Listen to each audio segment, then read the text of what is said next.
I'm not hauling your child along. He'll wreck every inch of my vehicle." "Step out," Ellie screeched, pushing Miles and me aside. She essentially hurled us onto the roadside amid zooming cars. My spouse, Jason, remained seated, facing away without uttering a single syllable. That evening, upon their eventual arrival home, shock would grip them at the scene ahead. Simone Dixon stirred awake at 6:30 a.m. to the persistent drip from the kitchen tap. Beyond her two-bedroom flat in downtown, dawn was barely breaking. She extended her arm toward the vacant spot beside her. Jason had departed for the factory already. As a mechanic, he rotated through 3 shifts and pulled the morning slot this time. From the children's bedroom came rustling and soft voices. Her 6-year-old Miles was up and tinkering with his building kit. The boy had picked up her passion for precise sciences and could occupy himself for ages, piecing together intricate robot or spaceship designs. Simone rose, slipped into her robe, and headed to the kitchen. The place had come from her grandmother, Rosa, 3 years prior. The elderly lady had dedicated her career to teaching math at a nearby tech college and somehow afforded property smack in the urban core. Upon inheriting it, Simone gained a sense of stability. At last, she and Miles possessed a genuine residence. She set the kettle boiling and peered into the fridge. A message from Jason rested on the shelf. "Sweetheart, grab the sausages for my meal. Won't return until late. Mom needs a hand with some pieces. Hugs. Jay." Simone's brow furrowed. Lately, her mother-in-law, Eleanor, kept pulling more time from her son. It was constantly an issue, shifting a bulky cabinet, repairing a dripping pipe, or heading to her retreat to fetch spuds. Jason couldn't refuse his mom, not even if it clashed with their weekend agenda. "Mom, where's Dad Jason?" Miles inquired, entering the kitchen with tousled locks and gripping a complete robot creation. "Working, buddy. Fancy an omelet." "Sure. Mind if I demonstrate the robot while you prepare it?" Simone grinned. Miles enjoyed crafting tales for his robots and chatting with them like actual companions. Following her split from his birth father, the kid needed time to warm to the fresh presence at home. Yet Jason proved steadfast, gradually stepping into a paternal role. As her boy munched on breakfast, Simone prepared for her shift. Instructing English at the upscale Hamilton Academy provided solid pay, far better than the state schools. The principal appreciated her dedication and skill with challenging adolescents. The school day unfolded routinely. Simone led 6 sessions, marked assignments, and lingered past 7 p.m. for a meeting with parents. Upon returning home, lights glowed, but silence prevailed.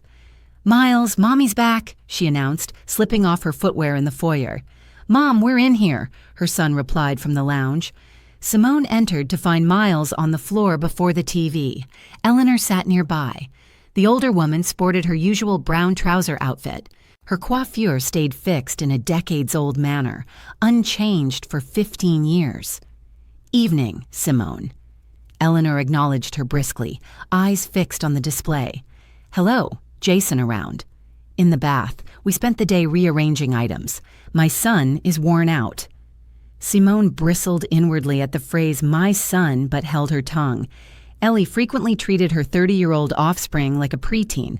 "Mom, Grandma Ellie mentions her cell died," Miles shared, riveted by the animated show. "Indeed, picture that." Eleanor exhaled. "It's simply quit entirely.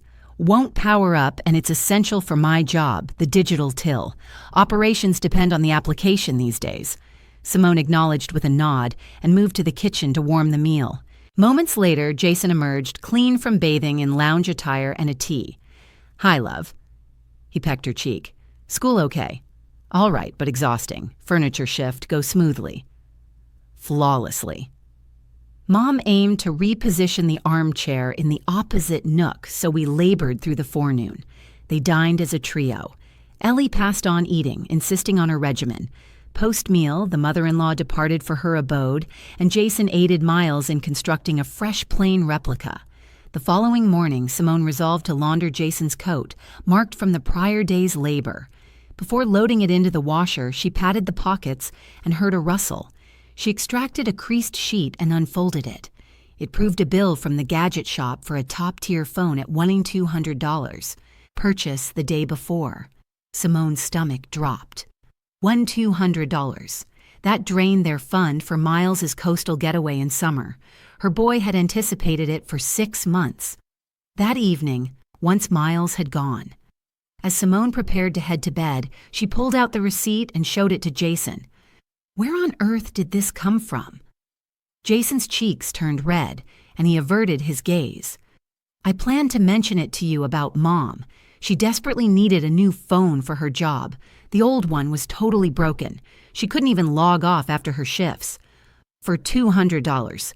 Jason, we could have gotten a decent standard phone for half that, like $600. She insisted on this model specifically. She claims the budget ones fail quickly, but this should hold up for a good 5 years at least. That was the cash set aside for Miles's trip.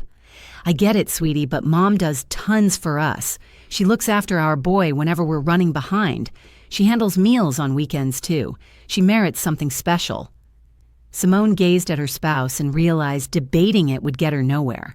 Jason invariably came up with excuses for whatever his mother did. And truthfully, Ellie did pitch in with Miles occasionally, even if she always made it seem like a massive burden. We'll make it to the seaside for sure next summer, Jason assured her. I'll pick up overtime shifts. A week on, Simone caught up with her pal Naomi at a coffee spot close to the school. They'd been friends since their university days, and Naomi ranked among the handful Simone could really confide in. You seem totally checked out, Naomi observed, swirling sweetener into her latte. Everything okay? Simone shared the story of the phone and how it wrecked their getaway plans. Naomi paid close attention, then knit her brows. Hold on, have you heard what your mother-in-law's been saying behind your back? What are you talking about? My neighbor's at the same supermarket as her. Word is, Ellie gripes to all the staff about you, calls you a money grubber who got knocked up by some other guy to snag support payments, then roped her son into marriage. Heat flooded Simone's cheeks. She actually claims that. Yep, and more. That you lured him in with the apartment deal. He wed you just for the roof over his head, and now you're exploiting him. She insists the boy's not his, that you're selfish and blocking her from getting cash from her own kid. Simone went rigid, gripping her mug tightly. So Ellie didn't just resent her. She was deliberately smearing her reputation to anyone who'd listen, and it had been going on steadily for ages. Did you bring this up with Jason? I dropped some hints. He brushes it off. Says Mom frets over him, so she occasionally says odd things. Back home, Simone attempted to discuss the rumors with her husband. Jason, she's telling outsiders that Miles isn't yours biologically, and I know that's true, but you treat him like your own.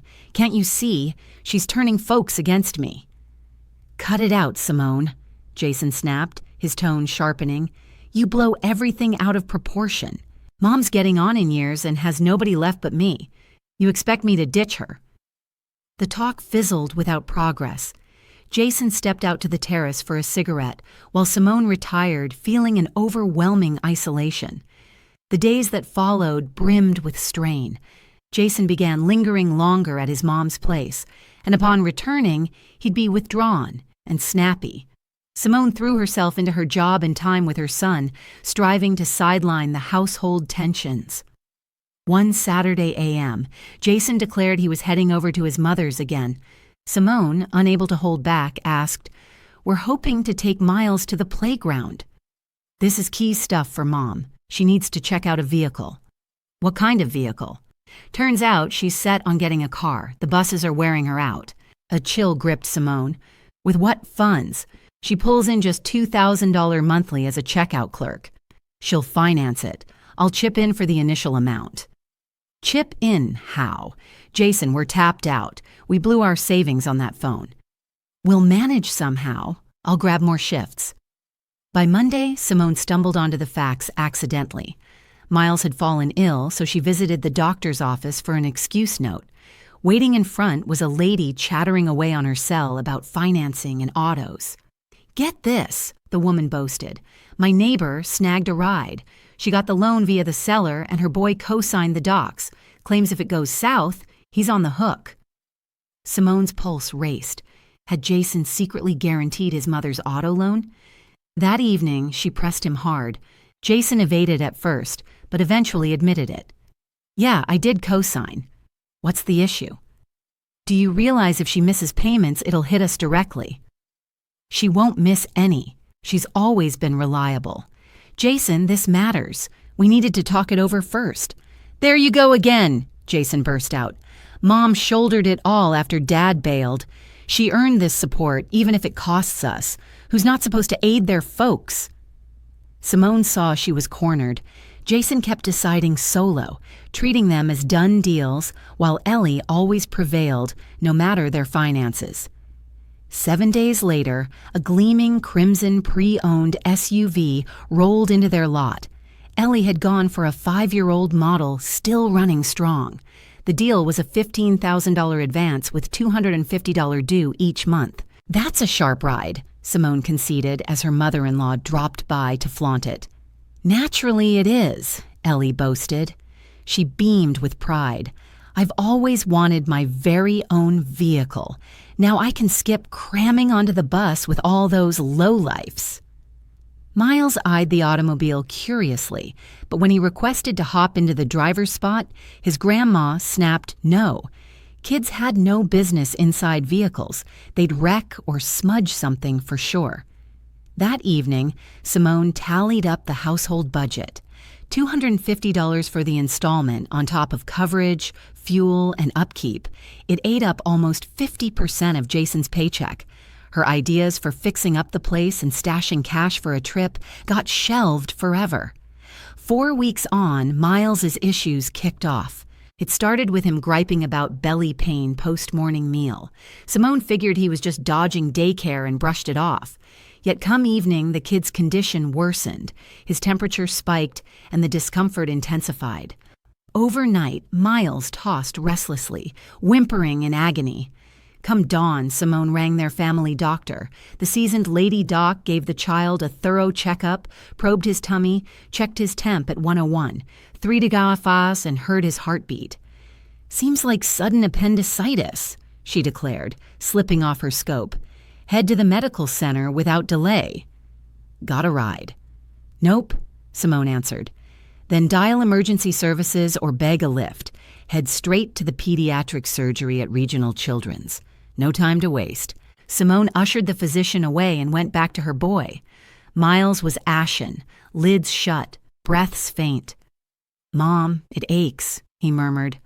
Off to the doc right now, honey, and it'll ease up. She phoned Jason at the factory.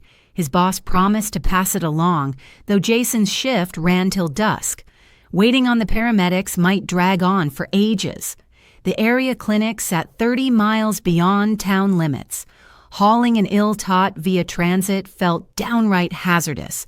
Just one choice remained, Ellie and her shiny new ride. Simone punched in her in-laws' digits, bracing for an uncomfortable chat. Hi, Ellie. Simone here. We've got trouble. She blurted out the details fast. A heavy quiet hung on the line. So what exactly are you after? The elder woman queried at last. Drive us to the clinic. Miles is in bad shape. Why skip the sirens? The doc urged against hanging back.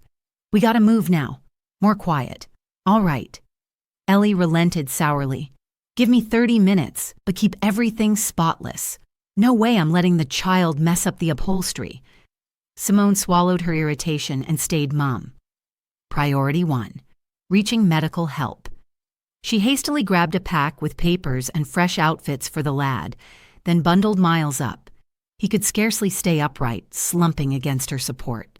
Bang on 30 minutes later, the crimson SUV rolled into the lot. Ellie stepped out and strode to the doorway, face twisted in distaste. Where's the invalid? Simone guided Miles to the curb. Her husband's mom sized up the grandson with skepticism.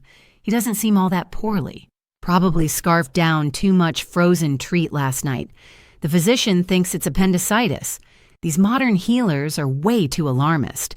They rush folks to the ER over a mere cough, she grumbled, yet allowed them aboard regardless. Simone eased her son onto the rear bench and slid in beside him. Ellie fired up the motor and eased from the space. "Hands off everything," she cautioned, glancing back via the mirror. "Fresh hide benches in this thing?" Simone dipped her head, cradling Miles close. The youngster burned up and gasped with effort.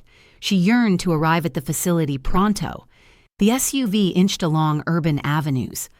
Ellie halted at each signal, yielded to every walker she could, and kept peeking at Miles through the reflection. "No fogging the glass," she instructed him, had it detailed fresh. Simone clenched her jaw. Each second wasted might endanger her boy's well-being, while the older lady fretted over the ride's tidiness. "Mind picking up the pace a bit," she ventured. "I'm no speed demon. This machine costs a fortune. I take it steady." Miles mewled and hugged his mom harder. His complexion drained white, shadows pooling beneath his peepers. They cleared the urban sprawl and veered onto the expressway bound for the district medical spot. Simone tracked the distance signs. 12 miles yet to cover. Ellie hugged the road at under 60 mph, despite the cap at 90. Abruptly, the vehicle braked and veered sharp onto a rural lane. "What's this detour?" Simone fretted. "Dropping by Estelle's place. She's a nursing vet and savvy on ailments. We'll consult her up front. Ellie, hospital straight away." The doc stressed the rush. These days medics slice for every minor wheeze. Estelle's got decades under her belt, 40 in the field. She'll sort the right call. Simone reeled at the words. Rather than rushing her ailing kid to the operating pros, the in-law opted for a pit stop at a pal's for input. But we're wasting time here. Nothing's being lost. It's just a half-hour trip both ways, and we'll get a clear idea of what's troubling the kid. The red SUV jolted over the rural road's craters. The bumpy motion made Miles queasy, draining what little color he had left from his face.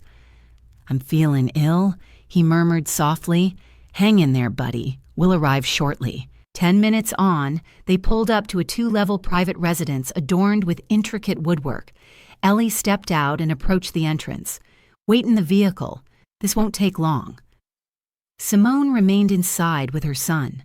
Miles lay draped over her knees, his breaths coming in faint gasps. His temperature had obviously climbed even more. From the window, Simone observed her mother-in-law chatting animatedly with a sturdy woman wearing a vibrant scrub shirt. Estelle was illustrating her point with waves and nods toward the SUV. 30 minutes dragged by. Simone was on the verge of exiting to insist they head to the hospital when Ellie at last came back. "What did Estelle conclude?" Simone inquired, hoping for a rational assessment. "She believes it's likely only a minor tummy trouble. Pop a tablet in him, and he'll recover enough to head home." Head home. They've hinted at appendicitis. She's more knowledgeable. According to her, appendicitis brings the temp up to nearly 104 degrees, but his is just 101. 3. So it's not that. Ellie fired up the engine and swung the car back onto the highway, but rather than aiming for the medical center, she steered in the direction of town. "Aren't we heading home? Why bother with the hospital if appendicitis is off the table? Stop right now," Simone nearly shouted. "U-turn. The hospital is our destination." "Keep your voice down in my vehicle," the older woman snapped back. "You're rattling me." "Ellie, should anything go wrong with Miles, nothing's going to befall him. Dose him with a pill, brew some chamomile at home, and we're done." Simone realized debating was pointless. Her mother-in-law showed zero signs of diverting to the clinic. She fished out her cell and attempted to contact Jason. Perhaps he could sway his mom, but his signal was non-existent. The plant's assembly area's jammed mobile reception. Next, Simone dialed emergency services. "Hello, dispatch. We require an ambulance. Youngster with possible appendicitis. Share your location." Simone provided the details of the dwelling they were approaching. "Help is en route. Brace for up to 40 minutes. Ellie overheard the exchange and frowned deeply. "Whatever possessed you to summon an ambulance?" I explained we'd handle it domestically. "Since you wouldn't transport an ailing child to a professional." "I'm not balking. I'm merely shielding him from pointless interventions. Physicians nowadays focus solely on extracting cash. They arrived at the residence in 20 minutes. Miles could hardly support his weight.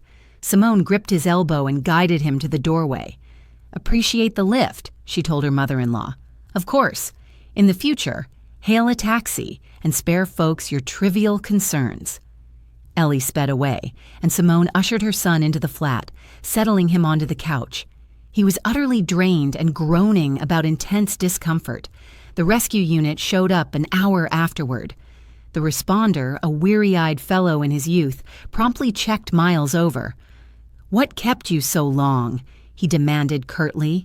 "This youngster displays every indicator of acute appendicitis. You ought to have rushed him over without delay." "We attempted," Simone started to clarify, but the attendant cut her off. "Hurry now, we're rushing him into the procedure." Miles was swiftly shifted to the gurney's platform. En route to the facility, Simone clasped his fingers as the attendant hooked up a pain relief infusion. In the ER, the head nurse greeted them and escorted the pair to the specialist's chamber. Dr. Griffin, a fellow in his 50s with a sharp, focused stare, assessed the child and promptly scheduled the surgery. Acute appendicitis, a bit more delay, and peritonitis would have set in. You made it by the skin of your teeth. Miles was wheeled into the OR, leaving Simone to linger in the corridor. The procedure took 2 hours. Throughout, she strode anxiously to and fro, too restless to settle. At last, Dr. Griffin emerged. It all proceeded smoothly. "We excised the appendix cleanly, no issues. He'll pull through fine." Simone nearly burst into tears from the wave of relief.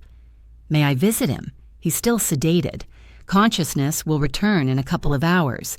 He'll remain in post-op for a day under watch, then transferred to a standard ward."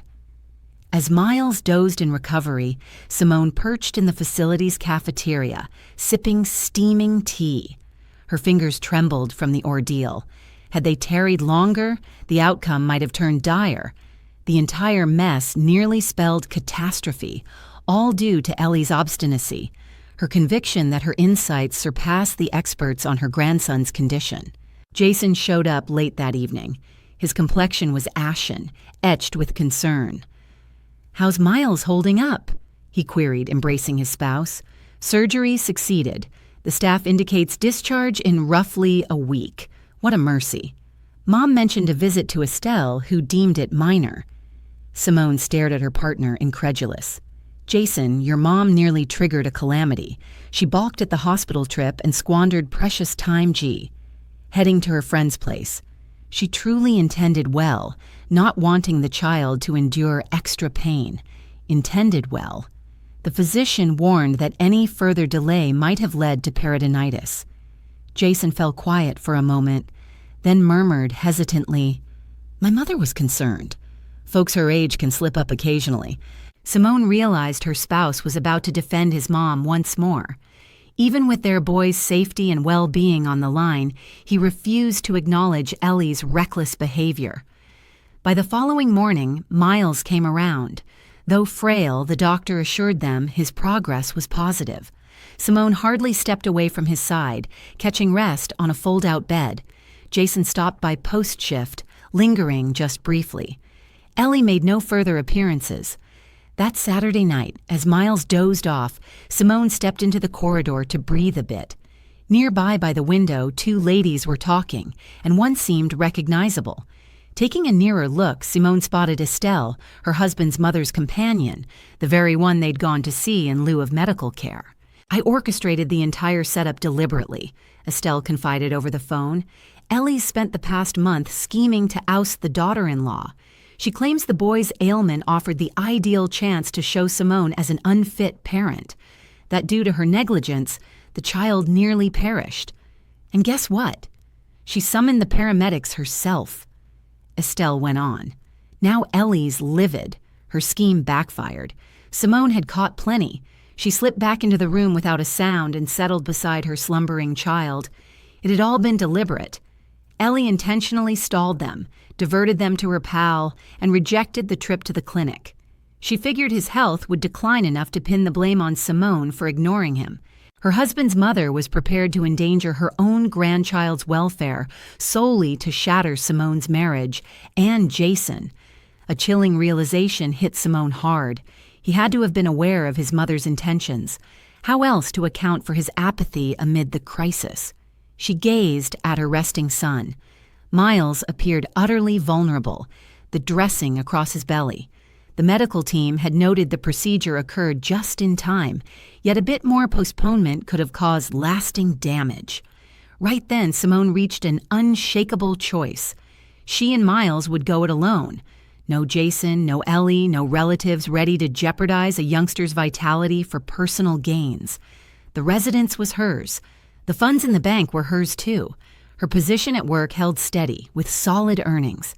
She could supply her boy with all essentials. Jason might bunk with his mom, handle her bills, hear her gripes, and cater to her demands. But she and Miles. Simone retrieved her cell and texted her buddy Naomi. Simone. Naomi, I require your assistance. Urgent. Naomi, what's wrong? Simone. Simone, I'm initiating divorce proceedings. I'm evicting my husband from our home. Details tomorrow. Naomi, all right, what can I do? Simone, recommend a solid attorney and a lock specialist to swap the deadbolts. Naomi, consider it handled. Stay strong. Simone stowed her device and eyed her son once more. A faint smile played on Miles's lips as he slept. Likely lost in pleasant reveries, and she was determined to turn those into reality for them both. Come morning, a fresh start awaited, one free from deceit, from degradation, from those who'd harm a kid to serve their agendas. Simone clasped Miles's hand firmly. The child stayed asleep but gripped her fingers more snugly. Initially, though, she needed to endure the scariest day yet. Jason and Ellie lingered at the facility's entrance upon discharge. Simone was taken aback. She hadn't shared news of the release. We figured we'd fetch you, Jason stated, embracing his partner and child. How'd you learn about the checkout? I rang the ward, Ellie answered. I yearned to check on my grandkid. Miles remained feeble from the procedure, shuffling slowly. The staff advised rest in bed once home, plus a checkup after 7 days. I've got the vehicle ready, his mother declared. I'll take you back.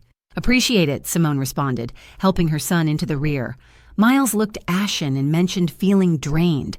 The journey lasted 30 minutes. Ellie navigated cautiously, dodging ruts and pools. Feeling all right? She inquired, glancing at her grandson via the mirror.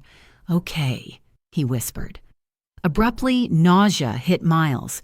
He blanched first, clutching his mom, then retched right there in the vehicle. Simone reached for a sack, but it was futile. The cushion and carpet were messed up. Ellie braked sharply onto the shoulder. What's this mess? She yelled, swiveling back. I mentioned he wasn't well, Simone noted, cleaning her son's lips with a tissue. It's expected post-op. Expected, the mother-in-law bellowed. He's ruined my whole ride. She exited the auto and flung wide the rear entry. I'm done carting your child. He'll wreck everything. Out you go. Ellie seized Simone's arm, attempting to drag her from the seat. Mom, stop, Jason muttered, his voice low and lacking any real force. I'm not stopping. This car's brand new with those fancy leather seats. I didn't go into debt just for his sake. She jabbed a finger toward Miles, aiming to ruin everything. Ellie yanked forcefully at Simone's arm. Clutching her ill boy, Simone had no strength to fight back. Out! The mother-in-law bellowed. Jason! Simone cried to her spouse. He sat slumped in the passenger seat, gaze fixed blankly on the passing scenery, utterly mute. Ellie dragged Simone and her frail son from the vehicle, dumping them beside the bustling freeway. Miles could hardly hold himself up, clinging to his mom. Mom, it's chilly, he murmured softly. Simone shrugged off her coat in a flash and draped it over him. They lingered at the roadside as the crimson SUV sped off into the distance. 10 minutes passed before an ambulance en route to an emergency in a neighboring area spotted them. Noticing the lady and her ailing kid stranded on the expressway, the EMT halted the siren. What went down? We were heading back from the clinic. He started feeling worse during the drive. They dumped us right here. They abandoned a sick kid on the interstate. The EMT shook his head in disbelief. Hop in, we'll drop you off in town. As they traveled, Simone reached her breaking point. She'd ensure no one ever wounded her boy like that again. Come morning, she'd launch divorce proceedings and boot Jason from their place. No longer would toxic folks linger in their world, ready to injure Miles out of pure self-interest. It'll all turn out fine soon, she murmured to her child. Mommy swears it. The following dawn, fresh from another hospital visit, Simone rose with sharp focus and steely resolve. Miles dozed peacefully in his bedroom, mending after the procedure. Jason had slipped out for his shift well before sunrise, skipping any attempt to justify the prior day's chaos. Simone grabbed her cell and dialed Antoine Gibson, a former classmate from university. They'd shared classes in linguistics back then, though he'd switched to legal studies midway through his undergrad. These days, Antoine practiced at a top-tier agency, focusing on domestic disputes. Simone, what a shock. You holding up? Not well, Antoine. I could use your advice. I'm pursuing a separation. For real. I figured things were solid for you two. Want to grab coffee and hash it out. It needs to happen now, today. No problem. Swing by the firm in roughly 2 hours. Simone handed Miles off to the kindly elderly neighbor who frequently watched over him. The kid remained delicate and drowsy, yet the medical team reported steady progress. The attorney's suite sat in the heart of the city, housed in a grand historic structure. Antoine welcomed her into a roomy chamber with views of the central plaza. Lay it all out for me, he invited, guiding her to a plush seat. Simone detailed the saga, from the phone acquisition and vehicle financing to the roadside ordeal. Antoine paid close attention, interjecting with pointed queries now and then. Got it, he concluded. Let's dissect this. The lease. Who's on it? Just me. It came from my grandma 3 years back. Excellent. Housing won't be an issue. Jason's access ends with the split as a household affiliate. How soon could we remove him? Quickly, given solid reasons. And we've got them. Stranding an unwell minor on a major road. That's grave. Antoine fetched a tablet and began jotting details. Regarding the auto financing, did you co-sign? Nope. He managed the whole thing solo. The lender can't pursue you then, but will verify the paperwork. If he listed you without approval, that's falsification. Any way to tackle this debt? Definitely. Show no authorization, and the institution re-evaluates. Sans co-signer, Jason may default on installments. A strategy crystallized for Simone, not spiteful or punitive, but equitable and by the book. Next steps. We'll collect records, medical proof of the boy's health, property deed, full financing files. After that, submit the dissolution request and removal order. Timeline. Serious violations, around 4 to 6 weeks, possibly sped up with proof of the other party's misconduct. Antoine eyed her steadily. Simone, you certain? Ending a marriage is major. Dead certain. After their treatment of Miles, trust is shattered. Understood. We move forward. They set a follow-up for tomorrow, documents in hand. Simone headed back, feeling unburdened at last. She was reclaiming control. Miles stirred and requested a meal. Simone prepared a gentle broth per the specialist's guidance. Though still feeble, he'd started eating again. Mom, when's Jason Dad getting back? Unclear, sweetie. He's buried in work and Grandma Ellie's visits are over. Why bring it up? I hope he doesn't. He's unkind. Simone caressed her boy's hair. Kids sense deceit and harshness sharper than grown-ups ever do. That evening, Jason rolled in late, face drawn and weary. He offered scant acknowledgement. At the table, he stayed wordless, dodging her gaze. Jason chatted briefly with his spouse. How's Miles doing? He inquired at last. Improving. The physician reported that the healing process was progressing smoothly. Simone anticipated an apology from him regarding the previous day's events, or perhaps some form of justification, yet Jason stayed quiet, acting as though the incident never occurred. Jason, we must discuss this. Discuss what? Regarding yesterday's matter. He glanced upward, locking eyes with her in annoyance. Mom expressed regret. She mentioned getting anxious over the vehicle. She apologized directly to me. Actually, she instructed me to pass along her apology to you. And what's your view on the situation? Jason rose from his seat at the table and began gathering the plates. I believe it's unnecessary to escalate a minor issue. The vehicle is practically new. Is that so? Mom is concerned. Jason, she abandoned an ill child along the roadside. She didn't abandon him. She merely removed him from the vehicle. It wasn't distant from town, roughly 6 miles along the freeway with a child fresh out of surgery. So what? It's done and resolved. Miles is okay now. No, it's far from resolved for me. This is only the start. I'm initiating divorce proceedings, she stated evenly. Jason halted, holding the plate steady. What did you say? You heard right. Over yesterday's events, Simone, have you lost your mind? I'm entirely rational, and I refuse to share a life with someone who fails to safeguard his loved ones. I do safeguard them. I simply fail to see the value in clashing with my mother over trivialities. Trivialities. Jason, your mother nearly created grave issues for Miles. She nearly did, but she didn't. It all turned out fine. No, it hasn't for me. It's merely commencing. Jason placed the plates into the basin and faced his wife. Simone, let's avoid hasty decisions. Consider it carefully. I've already considered it thoroughly. What about the residence and the debts? I covered the guarantee for Mom's vehicle. That's on you. The residence isn't connected to you. Jason's face drained of color. So you're evicting me. Precisely. And your living arrangements are no concern of mine. You might stay with your mother. They debated intensely for quite a while, but Simone held firm. Jason attempted to convince her, intimidate her, vowed to transform, yet she regarded him detachedly, her thoughts already shifting to tomorrow's plans. The following day, as Jason headed to his job, Simone visited Antoine carrying the paperwork. The attorney examined it meticulously. Ideal, he remarked.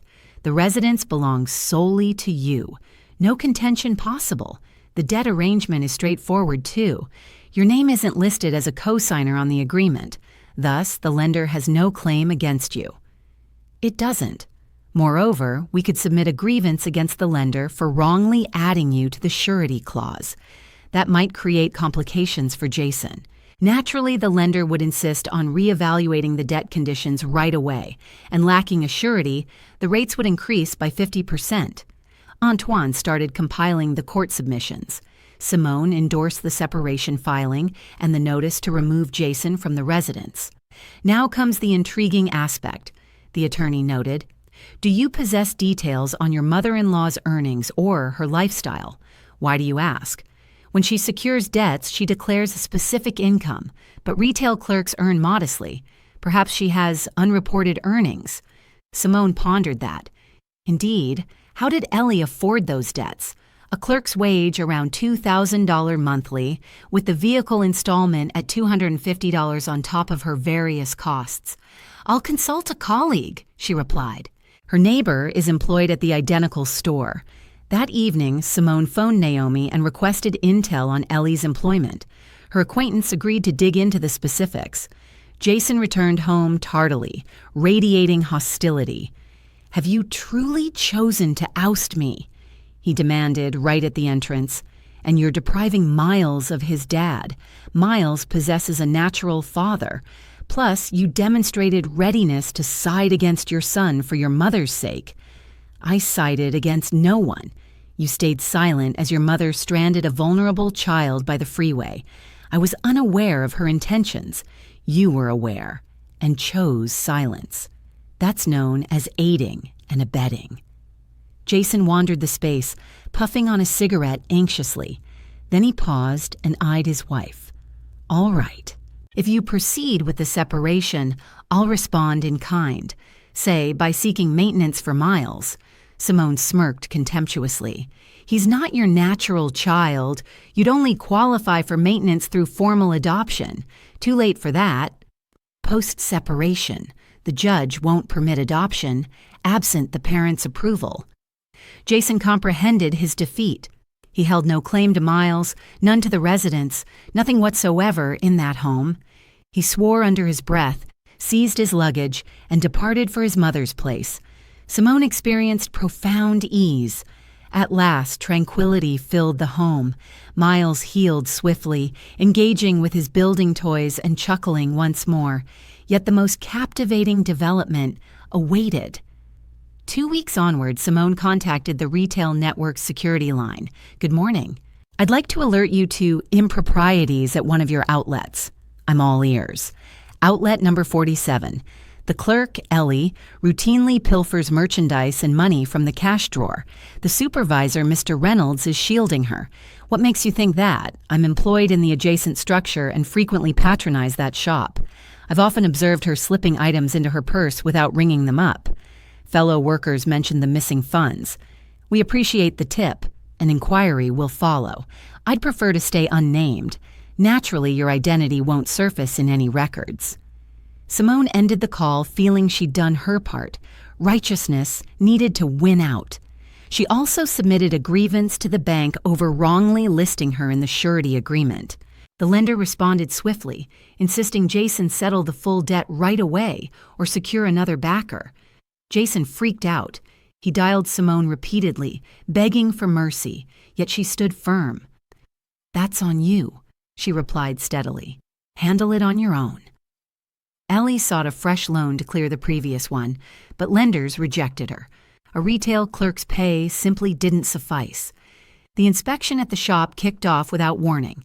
Early that day, executives from corporate showed up and called for a full examination. Simone learned of it through Naomi, whose acquaintance was on staff there. Picture the chaos her companion shared. They scrutinized every till, the stockroom, the paperwork, and uncovered deficits. How significant! More than $10,000 in currency and goods across the prior 6 months. Plus, they let go of everyone implicated. Supervisor Reynolds got the boot. Your ex-mother-in-law lost her position as well. Rumors suggest law enforcement could file accusations. Simone experienced a wave of contentment. Ellie had gotten her comeuppance. Yet the real twist unfolded a month afterward. One night, someone rapped on the entrance. Simone answered to find Jason and Ellie there. They appeared unkempt and bewildered. "May we enter?" Jason inquired. "Absolutely not," Simone responded. "We must discuss why. Mom got terminated from work. They claim she pilfered cash. It's false. She toiled diligently." Simone eyed Ellie. Her former in-law stared at the floor. The old hostility had vanished. "She can demonstrate that before a judge," Simone stated resolutely. "Ellie, might I extend regrets to Miles? No chance. I truly never intended harm. I simply panicked over the vehicle and they repossessed it," Jason explained, gesturing.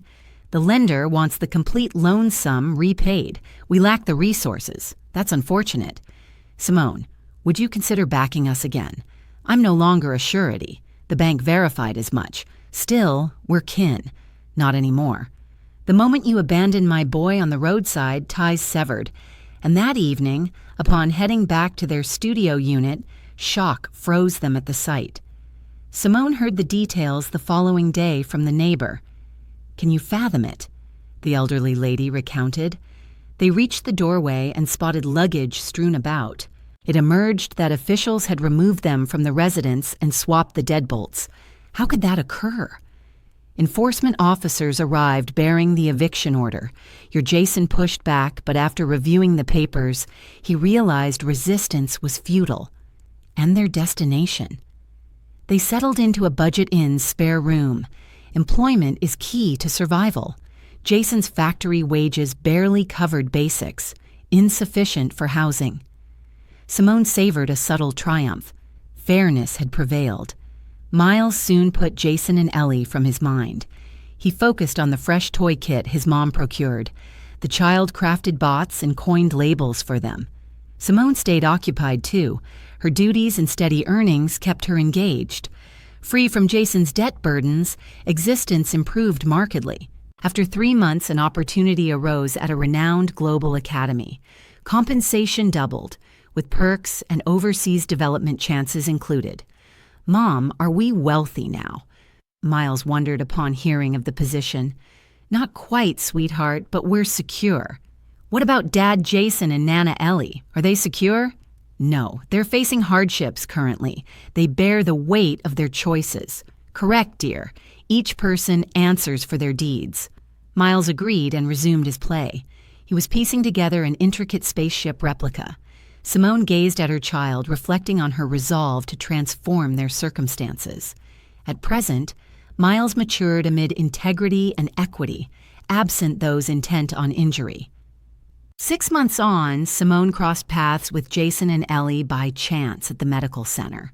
She brought Miles for a follow-up with the doctor regarding his surgical mark's recovery. Jason had weathered considerably in that span. Strands of silver threaded his hair, and exhaustion etched his features. He sat in the corridor beside his mom, awaiting the counselor's session.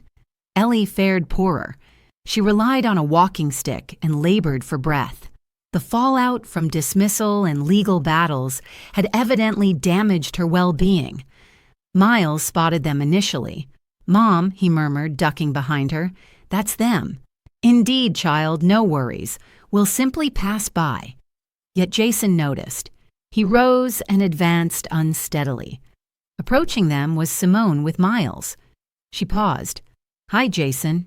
How are you and your boy doing health-wise?" "We're good," he replied. "And you?" Jason averted his eyes.